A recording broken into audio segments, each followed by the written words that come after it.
आदरणीय बड़े भैया नरेंद्र लडवाल जी, जो कि उत्तराखंड के सीमावर्ती क्षेत्र में आप जब हमारे उसमें देखोगे तो वहाँ बच्चों के लिए पूरे डिस्ट्रिक्ट में क्या होता है कि जो बच्चे 12th में 10th में टॉपर होते हैं, तो एग्ज़ाम के बाद जो टॉपर बच्चों का जिले के जो भी स्कूलों से होता है, उन बच्चों को प्रोत्साहन राशि देते हैं, जो 51,000, 31,000, 21,000 इस तरह से ये पिछले कई सालों से वो चल रहा है। और इसी तरह से जो सीमांत के क्षेत्रों में जो बच्चे पढ़ नहीं पा रहे हैं, उनके लिए एजुकेशन शिक्षा की व्यवस्था करना और उनको समय समय पर जैसे शैक्षिक सामग्री, स्वेटर, ये सब हमारा पहाड़ों में चल रहा है। तो उन्हीं के मार्गदर्शन में मैं भी उस कार्य को आगे बढ़ा रहा हूँ।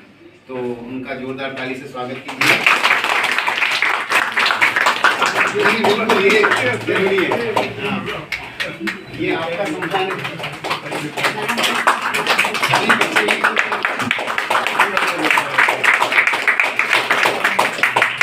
और इनका जो है सितारगंज में एक बहुत बड़ा बोर्डिंग स्कूल है, कानपुर में इंजीनियरिंग कॉलेज है और चंपावत में एक बहुत बड़ा इंटरनेशनल लेवल का स्टेडियम बन रहा है। ठीक है, उसको मैं आप लोगों को अब कभी आपको उत्तराखंड जाने का वो मिलेगा तो चंपावत में। और उसी तरह से इनका जो है वहाँ भी एक स्कूल चल रहा है और इस तरह से कई उनके शैक्षिक प्रोग्राम और जो बच्चों के लिए जो स्कूल, स्टेडियम, ये सब चीज़ें वहाँ चल रही है। तो आपको बहुत कुछ सीखने को मिलेगा। मैं अभी आप इनके बारे में मैंने पहले बताया था, ठीक है। तो ये आप लोगों का सौभाग्य है हमारे बीच में।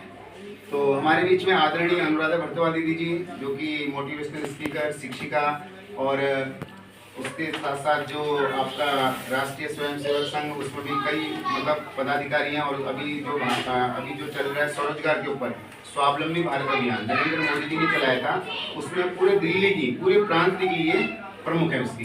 तो ये हमारा सौभाग्य कि हमारे बीच में दीदी जी आई है और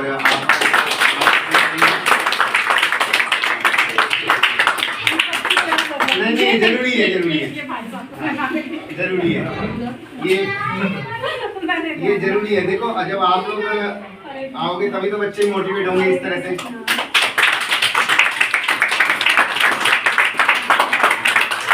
बच्चे हैं तो उनका मेरा टारगेट है कि 70% तो उसमें से बच्चे इस तरह से तैयारी करा लेते हैं और बाकी जो बच्चे हैं उनका 90+ भी कम से कम 4 या 5 बच्चे जाने हैं। और हमारे बीच में से अभी जो लास्ट ईयर बच्चा था, पूरे जो नई दिल्ली डिस्ट्रिक्ट में टॉप किया था, यहीं से दिनेश टोपस नाम का बच्चा यहाँ से पढ़ के गया था और उसके 4 सब्जेक्ट में 100/100 आए थे और एक सब्जेक्ट में थोड़ा सा कम आए थे। अदरवाइज उसके भी यहाँ पूरा हमारा जो कार्यक्रम है, तो उसी से अभी जो लास्ट ईयर तो कोविड की वजह से नहीं था, तो ये बच्चे जो अभी 12th में आए, ये बच्चे 10th में पढ़ते थे, तो सबके पूरी क्लास में 70+ थे। तो अभी जो है अब 10th के बच्चे तैयारी कर रहे हैं, 12th की तैयारी कर रहे हैं। तो इसी को मैंने इनसे बोला कि आप जो है नंबर के पीछे मत भागो, जो भी आपने तैयारी करनी लाइफ में, जो अचीव करना है, और लेकिन ईमानदारी से पढ़ाई करनी है। तो जो कि पेरेंट्स को ये डाउट नहीं रहना चाहिए कि हमारा बच्चा क्या कर रहा है, क्या नहीं कर रहा है। तो मैंने बोला आप सबका मार्गदर्शन मिलेगा तो ये इन बच्चों के लिए बड़ा सौभाग्य होगा, क्योंकि आपको सुनने के लिए लोग इतनी दूर दूर से मतलब बच्चों के बीच में जा नहीं पाते। बच्चों का ड्रीम है। प्यारे बच्चों, देखिए जैसा कि आपका बोर्ड के एग्जाम आने वाले हैं, हाथ में है। मैं तो मोदी जी को नहीं सुन पाया, मुझे ट्रैवल कर रहा था, हमने क्या कहा इस बीच, और लेकिन आप लोगों ने शायद सुना होगा। मेरा कहना यही है बच्चों, देखिए जीवन में भूल जरूर मत, लक्ष्य है ना। आज आपके नंबर, अभी आपने कैसी तैयारी कर रखी है या क्या तैयारी हुई है, वो समझ जाइए। अब जो जीवन का लक्ष्य है, आपने लक्ष्य करना क्या है, एक तो वो लक्ष्य आप तय करिए। नंबर 2, मैं आज एग्जाम के परिप्रेक्ष्य में बात करूंगा तो सबसे पहले तो हमें तनाव मुक्त रहना है। कोई तनाव नहीं होना चाहिए कि मेरा ये सब्जेक्ट कमजोर है, ये अच्छा है, या यहाँ क्या होगा, ये आपने सोचना ही नहीं। मैं पहले पॉइंट में आता हूँ कि जीवन में हमें करना क्या है, ये आपने सोचा। और साथ में मैं आप लोगों से एक ही बात करना चाहूँगा, देखिए हमें अपने गुरुजन, अपने माता पिता का उच्च सम्मान करना चाहिए, हाई रिस्पेक्ट करनी चाहिए। जो कहते हैं, क्योंकि वो हमारे भले के लिए कहते हैं, वो हमारे लिए कभी गलत नहीं सोच सकते। ये लोग ऐसे लोग हैं जो गुरुजन हैं और माता पिता हैं, हमेशा अपने बच्चे के लिए अच्छा सोचते हैं। और हमें क्या करना है, हमें लक्ष्य हमने बना लिया तो हमें मेहनत करनी है ईमानदारी के साथ। अगर हम ईमानदारी से मेहनत करेंगे तो हमें लक्ष्य प्राप्त करने में कोई कठिनाई नहीं आएगी। और साथ में जिस भी भगवान को आप मानते हैं उस भगवान को भी आप याद करिए। मैं नहीं कहता कि बड़ी पूजा करिए, काफी समय बिताइए, नहीं, उस ईश्वर को जरूर याद करिए। तो मेरा मानना है कि अगर आप ये सब चीजों को फोकस करेंगे तो आपको लक्ष्य प्राप्त जरूर होगा। और साथ में अपना समय, देखिए जीवन, मानव जीवन एक बार मिला है, तो बार बार नहीं मिलने वाला। तो हमें क्या करना है? अच्छा सोचना है, अच्छे काम करने हैं, खुश रहना है और दूसरों को भी खुश रखना है। कभी तनाव नहीं होगा। अगर हम निगेटिव सोचेंगे तो हमारे अंदर निगेटिव एनर्जी पैदा होगी। तो हमें क्या सोचना है? पॉजिटिव सोचना है ना। तो समय की कीमत और इस मानव जीवन की कीमत को हमें समझना पड़ेगा, इस बात को समझना पड़ेगा। आज अगर हमें कोई चीज अगर हम ये लोग ऑलरेडी फॉलो कर रहे हैं जो मैंने बात की, तो अच्छी बात है। आज जो नहीं कर रहे हैं तो हमें आज से इस काम में लग जाना चाहिए। तो मुझे लगता है कि देखिए भारत युवाओं का देश है और वो आपको देख रहा है। हिंदुस्तान की तरक्की में आप लोगों का अहम रोल होना है। आज देश किस दिशा में बढ़ रहा है, कितना विकास हो रहा है, कितना अच्छे काम हो रहे हैं।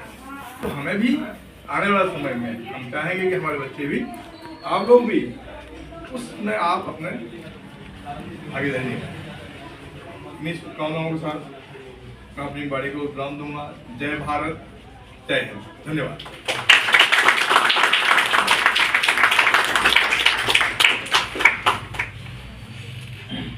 मेहनत करने वालों की कभी हार नहीं होती, है ना।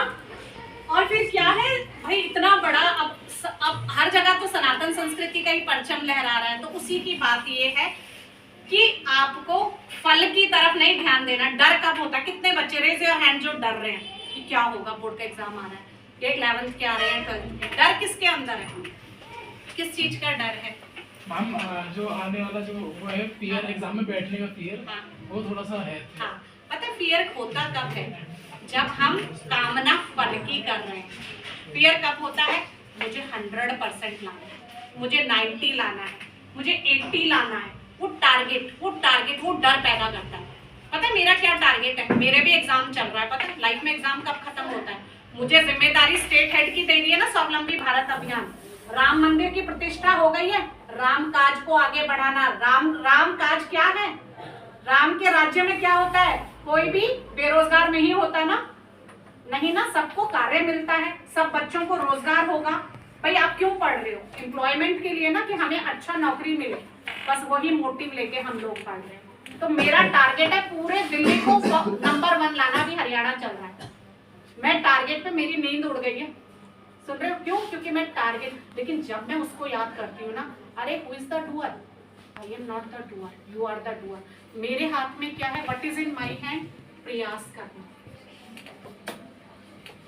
आपके हाथ में same you can correlate with me your story. आप समझ रहे हो? मेरा इस समय बहुत बड़ा टारगेट है। हरियाणा 6000 पे पहुंच गया रजिस्ट्रेशन में, जो बच्चों के लिए हमने यूथ को स्पेशली एम्पावर करने के लिए ड्राइव, यूथ को एम्पावर करना स्किल से, जो हम चला रहे हैं स्वावलंबी भारत अभियान। समझ रहे हो? लेकिन ऑल द टाइम अगर मैं अपने प्रयास नहीं करूंगी, कल रामानुजम कॉलेज में गए थे, देशबंधु कॉलेज में गए थे, कल स्टैंडीज हैं वो वहां जाएंगी, भारती कॉलेज में प्रयास कर रहे हैं। जो उपेंद्र शास्त्री जी विद्या भारती के कॉलेजेस हैं उनसे बात हुई, प्रयास कर रहे हैं। लेकिन अगर मैं ऑल द टाइम यही सोचूंगी क्या होगा? बिकॉज यू नो मेरे साथ हैं बहुत लोग और बहुत नहीं भी हैं, क्योंकि हर कोई आपको डाउन करने की कोशिश करता है कि अचानक आपको हम ये नहीं देंगे, all avenues are there with that, लेकिन लड़ना है उसकी स्पिरिट से। वो तो दे रहा है शक्ति, वो सर्वशक्ति क्यों नहीं है? वो इतने लोग हैं हम लोग और फिर भी सब अलग अलग है, क्यों नहीं है? वही तो है। जरा कभी समुद्र जाने का मौका मिले ना, अंडमान निकोबार या कहीं भी इधर अरब की खाड़ी या इधर, लगेगा जो हम पढ़ते 70% भाग पे पानी है और इनहैबिटेंट जो है 30। क्या माया है उसकी, मायापति की। हम तो है ही क्या, कुछ भी नहीं है। तो आप डूअर नहीं हो। डर कब होता है? एक तो फल पर इच्छा केंद्रित करना, फल पे नहीं कर्म पे करो। दूसरा मैं करता हूँ, आई एम नॉट द डूअर, वो है मुझे प्रयास करना है, मेरे को निमित्त बनाया है। आप समझ रहे हो? आज मैं अभी कहाँ से आ रही हूँ गणेश जी, पहले मुझे लगता था आप यहाँ आप बहुत अच्छा रह रहे हो, आज मैं मदनगिरी से उन गलियों से आ रही हूँ ना, इमेजिन करो मैं कहाँ रहती हूँ। वीवी मैं नहीं कह रही प्रभु, लेकिन मुझे बोलना पड़ रहा है, मैं कुछ नहीं हूँ, फिर मैं बता रही हूँ, अगर मैं कंपेयर कर रही हूँ एक वीवीआईपी एरिया और एक मदनगिरी की गलियां, कि ऐसे में लोग और वो स्त्रियां बना रही हैं, ये मसाले बनाए उन्होंने, क्या मेरे माध्यम से ये मसाले दिए उन्होंने, बताइए। उनके घर में एक का लड़का अपाहिज है, रो रही है उसकी माँ, ऐसे ऐसी स्त्रियां, और फिर भी देखिए स्वावलंबन की राह, ये मसाले बना रही है। ये हमारी नारी शक्ति है, ये हमारी वो बहनें हैं जो अपनी यात्रा को आगे बढ़ाना चाहती हैं, थकेंगे नहीं, हारेंगी नहीं, बढ़ती चलेंगी। इतना हमारे अंदर जज्बा है, अगर कब होगा उसको वो बहुत बड़ी ताकत है, वो अदृश्य नहीं, वो दृश्यमान है। वो कह रहा है वो हमारे अंदर है तो वो है, उसे सुनाओ तो वो सुनने को तैयार है, हम तो उसे सुना ही नहीं रहे। जब हम नाम जपते हैं ना, कौन सुन रहा है? वो सुन रहा है। एक बार से याद करके देखना, आप सुन रहे हो ना? अरे आप हो ना, make him as your friend, he is the best friend, he is the best friend, फिर डर नहीं लगेगा। पहला क्या करना है कि हमको जो भी मिले, मेरे को पढ़ना है, दैट्स इट। सुबह मुझे समय पे उठना है, अनुलोम विलोम प्राणायाम करके पढ़ूंगी, थोड़ा मम्मी अपने माता पिता का भी कहना मान सकते हो तो वेल एंड गुड, मानूंगी, गुरु अध्यापकों का जो भी है, लेकिन प्रयास करना है, अपना टाइम टेबल बनाना है, कोशिश करना है, उसे फॉलो करना है। प्रयास आपके हाथ में क्या है? एफर्ट्स। बाकी जो एफर्ट का फ्रूट होगा, जो आपके प्रयासों का फल होगा, it is not in your hand, ये आपके हाथ में नहीं है। अर्जुन ने जब युद्ध लड़ा था तो महाभारत में क्या कहा था कृष्ण भगवान ने? तुम तो निमित्त बनाया है। उसने कहा था मैं नहीं हूं डूअर, मैं तो इन सबको मार चुका हूं जिनको तुम, तीर चल रहे थे किसके? अर्जुन के, लेकिन वो सब तो पहले ही मरे हुए थे। समझ रहे हो? उनकी मृत्यु निश्चित थी, वो तो माध्यम बने थे। आप करता नहीं हो। अगर कृष्ण भगवान कह रहे हैं मुझको समर्पित करते चलो, तो डर किस बात का बेटा? देखी जाएगी, केवल प्रयास कर प्रयास कर प्रयास कर प्रयास, डर मत, बाकी उस पे छोड़ दे। प्रयास में ईमानदारी होनी चाहिए, परंतु ऐसे नहीं कि भैया एक तरफ तो मोबाइल में जी व्हाट्सएप, हाँ उस फ्रेंड का मैसेज आ गया, दूसरी तरफ किताब खोली हुई है, ये तो फिर क्या है? ये तो नाटकबाजी है, दिखावा है, ये प्रयास नहीं है। फिर ये मत कहना कि जी हम तो प्रयास कर रहे थे और हमारा तो कुछ नहीं हुआ, डर तब लगेगा, लेकिन प्रयास सही होना चाहिए। किसी को गवाही नहीं देनी, ये आत्मशक्ति बहुत बड़ी चीज है। जिस दिन उससे मिलोगे, कब मिलोगे? उससे जुड़ो, तो ये करो, डरो मत, आगे बढ़ो। और युवाओं को रोजगार देने के लिए हमारा बहुत अच्छा पोर्टल है स्वावलंबी भारत अभियान। स्वावलंबी भारत अभियान में एक हमारा डिजिटल प्लेटफॉर्म है mysba.co.in। इसमें 15 से 29 साल का यूथ रजिस्टर्ड करेगा। इन केस 12th के बाद आप नौकरी पाना चाह रहे हैं तो आप अपना सीवी पोर्टल पे अपडेट कर दीजिए। आप 12th के हिसाब से जो होगी आपको मैच कर दिया जाए।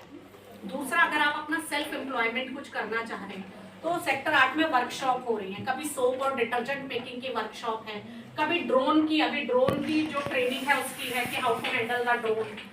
तीसरा है अभी कार्बन फार्मिंग की हम वर्कशॉप कर रहे हैं, ज्वेलरी डिजाइन की, VLCC से है किस तरह मेकअप सिखाना, अगर कोई मेकअप बनना चाहे, सारी ट्रेनिंग आपको हम देंगे वहाँ।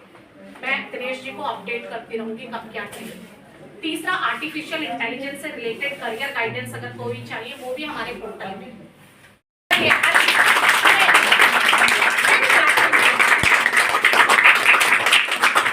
हमें भी ऐसे ही बनना है। आज वो एक उदाहरण है, जिस स्वावलंबन की बात मैं कर रही हूँ उसके साक्षात उदाहरण आपके लिए सामने नरेंद्र लडवाल जी, जिनकी इतनी बड़ी सी हॉक कंपनी है। सोचिए, अपना बेटा छोटा कोई नहीं होता, बड़ा, बस आपके अंदर वो ज़ील चाहिए, मुझे करना है। ईश्वर ने आपको इमेंस पोटेंशियल दिया है, नौकर नहीं बनना, नौकरशाही अंग्रेजों ने दी है, और सरकार हर कदम पे आपके साथ। यही हमारी ड्राइव है, IID के साथ, इंस्टीट्यूट फॉर इंडस्ट्रियल डेवलपमेंट के साथ। आपकी डिटेल प्रोजेक्ट रिपोर्ट, अभी तो आप बहुत छोटे हो लेकिन फिर भी यूरोप में ना 14 साल के बच्चे कमाने लग जाते हैं, 72% बच्चे 14 साल में कमाते हैं। Earn while you learn. Think big, think new, think out of box. वो किसके अंदर है? आपके अंदर है। कब थिंक न्यू करोगे? जब ज्यादा टेक्नोलॉजी से दूर रहना, जो गलत चीजें हैं, आप टेक्नोलॉजी का सही इस्तेमाल करो, जीवन में स्वयं चमको और समाज को भी एक रास्ता दो। जैसे लडवाल जी और हम यहाँ हैं ना, तो ये अब आपकी यात्रा शुरू होगी। ठीक है, बहुत बहुत शुभकामनाएं, ऑल दी बेस्ट।